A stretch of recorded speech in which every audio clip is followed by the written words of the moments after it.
আজকে তো পয়লা বৈশাখ, নিম হলুদ মেখে স্নান করতে হয়। ওইসব মাগলে চান করতে হবে, সেজন্য চান। আজকে স্নান না করলে কোনোদিন স্নান হয় না। চল ধরতে হবে।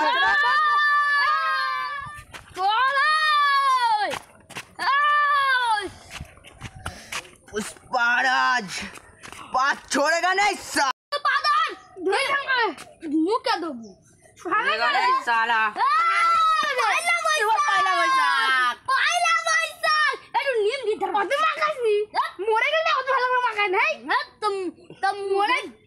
যাবে না তো তাই জন্য মাখাচ্ছি। এবার তো ঠিক টাইমে স্নান করবি।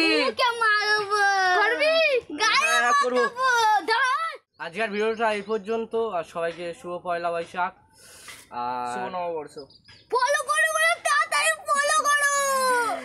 সবাই লাইক, কমেন্ট, শেয়ার এবং সাবস্ক্রাইব করবে। টাটা।